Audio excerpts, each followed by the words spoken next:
Hello everyone and welcome back to my channel. My name is Ajua. It's all about Alhambra today. I normally want to separate my Alhambras from Latafa. I know a lot of people get confused when I compare Alhambra fragrances with Latafa fragrances. They go like, oh, are they not the same company? For some reason, when I refer to Latafa, I'm straightly going according to Latafa, and then I separate Alhambra. In this case, I'm going with Alhambra fragrances. I have two of them here that I want to speak about today. They are going to be Decadent Wonder and then Decadent Dream. These are the two latest releases, or amongst the latest releases from Maison Alhambra. And this by the bottle, of course, is known to be inspired by Amouague guidance, whereas this is also known to be inspired by Amouague Love Delight. Love Delight is a fragrance I have not smelled, but I'm excited to have this decant. I wish I could have had a full bottle of this instead of this because I already have Bayana Ashra. However, this, let me give you all the details, but before that, I just want to tackle this one first. If you remember from my previous video where I introduced these two fragrances, I was showing this one as Decadent Dream instead of Decadent Wonder because when you look at the name, it says Dream here. I received a bunch of decants and it was an error. It was just an error. So when I smelled it, I knew it wasn't guidance. It wasn't giving me guidance. You can even tell in the previous video that I said I want to compare something because I was expecting my bottle, I was expecting my bottle of Decadent Dream, and I knew this one was quite different. So I'm glad I have my full bottle to give you the most accurate, description and then review. So here we go. This is Decadent Wonder, and it has the following notes. It has ginger, cinnamon, mandarin, and then rose water at the top. At the middle, we have heliotrope, jasmine, and then rose again. And then at the base, we have vanilla, cacao, cypriol, and then rum. When I smelled this, honestly, I felt like, wow, this is nothing special, but it is very refreshing and different.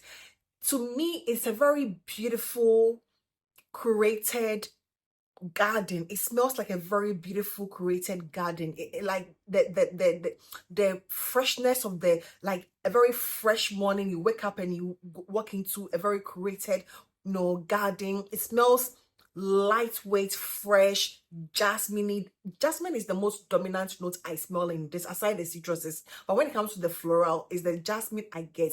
The jasmine here is not your alien jasmine that indolic jasmine. It doesn't give me that. This is a very clean, lightweight jasmine, fragrance coupled with a very lightweight rose. It's just like the rose water. I get more of a rose water feel than an actual rose. It feels like very light. I don't get much of the vanilla that it says it has. There is nothing vanillic about this. It's more about the florals, the jasmine, the light rose water, and then the citruses. The most dominant citrus I get in this is going to be the ginger. The ginger is quite prominent in this. It's not your overly spicy, taking over, sort of ginger. It's a very beautiful, lightweight ginger that is like slightly candied. It doesn't give me that, peppery ginger. It doesn't give me that. One of my best ginger, fragrances is going to be this one, truly, the Hermes from Hermes.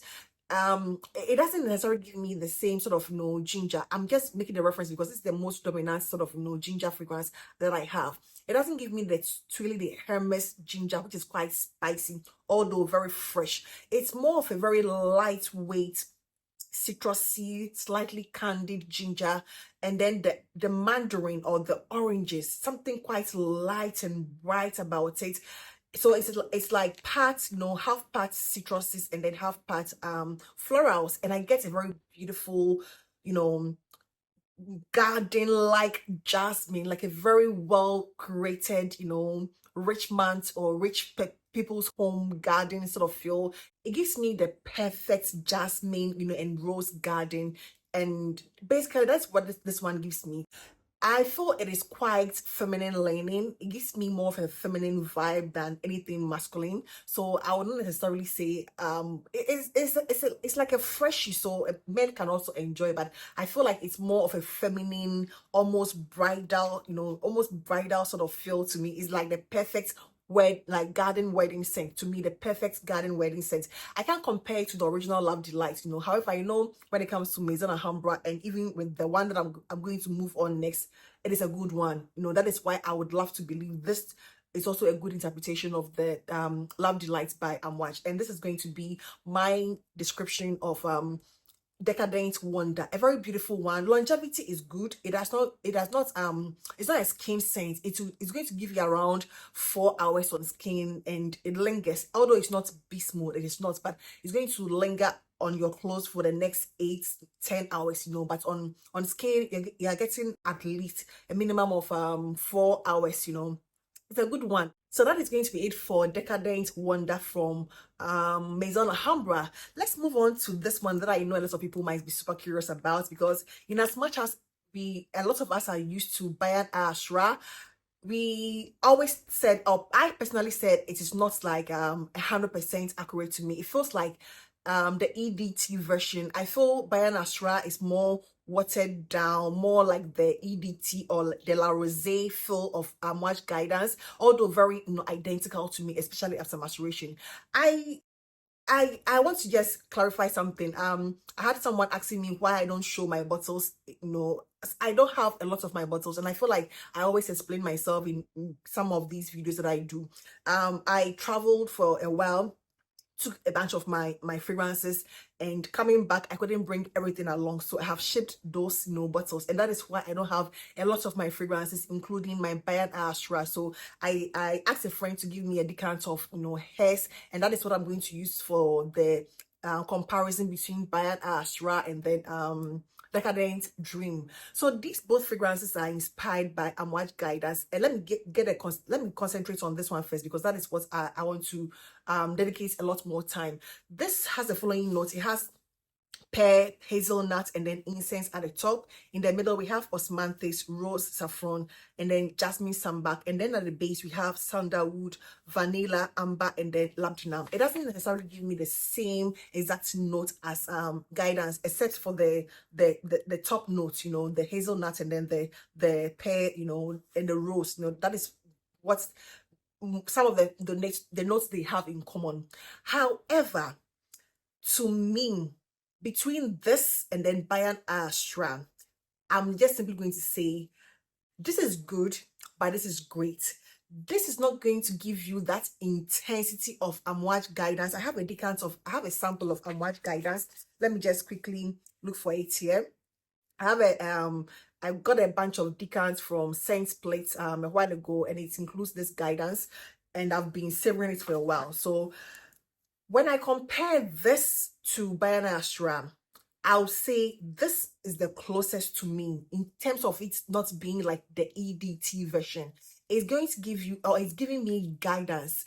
This one is giving me like Guidance by the EDT or the La Rose version. However, this is going to give you the exact smell of Guidance without any twist. It's going to give you the exact same, like not juicy, but that nutty hazelnut. The rose in Guidance always comes across as a very wilted red rose. There's something about the rose in Guidance and the dupes that seem to me like a very wilted red rose, which gives me a gothic vibe. There's something about it that gives me a gothic vibe, and that is exactly what I find in this, with the nuttiness, and then the woods also come through, but it's all about that red dry rose, to me, and that hazelnut, and then the pear. The pear is quite heavy, but it's not going to be your juicy, mouth-watering, pear-pushing pear. This one, you get a very creamy, nutty, rose, but dry red rose, composition. That is what I get in this one. A very beautiful yet slightly gothic nuance to me. This to me is the better dupe of the two. Because these are the only two Guidance dupes I have come across. I know there are other several ones that I have heard about, but these are the only two that I have come across. This is good, but this is great because this is giving me Guidance, through and through. The only difference I find about them, obviously, is the fact that Guidance is like on steroids, is like loud. This is not quite either. It is quite loud in comparison to Guidance. Of course, it's not going to give you the same potency and everything. Longevity and sillage wise, it is good. It projects. It will fill up a room. It will actually fill up a room, but it's still not going to give you the same exact projection as Guidance, but still very good. in comparison to this is a very macerated one, whereas this one is like a fresh out of the box, you know, fragrance, and I'm giving you the details. And to be honest, it doesn't smell like a fragrance that needs to go through any form of maceration. It was so good from the beginning, so intense. You get every single thing that you are looking for in guidance, more than what you are getting from Bayan Ashra. I'll still stick to the fact that Bayan Ashra is a good interpretation, probably with a twist. It's like more lighter, like the EDT aquatic version. Decadent Dream is guidance through and through. It is not watered down as much. It is not as aquatic and fresh sort of feel as I get in Bayan Ashra. So to me, between these two, I think Decadent Dream is the better alternative or the better dupe of guidance among the Middle Eastern ones that I have smelled so far. This is good. You know, I'll keep repeating that this is good, but this is great, you know. So performance wise, it's like good straight out of the bottle. It doesn't have to go through maceration. It is not screechy. It is not funky. There was absolutely nothing I found, you know, distasteful about this. It was just beautiful from the get-go. So between these two, um the difference are not that significant. If you have Bayan and it has gone through maceration, you might not necessarily need Decadent Dream. However, I think I've heard quite a number of people having issues with Bayan Ashra. That is where I would advise sampling this, because if you felt Bayan Ashra was not doing it for you, I'm sure this is going to be like a top, you know, a step above it, you know, for you, because that is what it is to me. It's like a step above Bayan Ashra. So basically that is the difference between these two fragrances. Both very beautiful, but I think I'm going to give it to Decadent Dream in this case. It's very beautiful, as I said, decadent, you know, and it's dreamy and, you know, ultra feminine. It is romantic, it is sexy, it is gothic. There's something dark and a bit dirty and slightly everything that I want, you know, in a very feminine, charming, you know, fragrance. And it's a rose that I love. The pear hazelnut, the woodiness is just a very beautiful, feminine. Although people say it's unisex, I would say it's more feminine than unisex to me. So yeah, that is a bottle here. And let me just show you the package here, because I think a lot of people might get confused when it comes to the package for Decadent Dream and then Pure Wonder, because they are basically the same thing. I'll try and put the package of Pure Wonder here, because they are very similar, so you might confuse yourself if you just chance yourself in a shop and you just pick something thinking it's this Decadent Dream. You might pick Decadent Wonder instead of Decadent Dream. So that is all I have for you today about these two amazing fragrances, and I hope this video found you well. Please do not forget to give this video a thumbs up, and I hope to see you in my next one. Take care. Bye bye.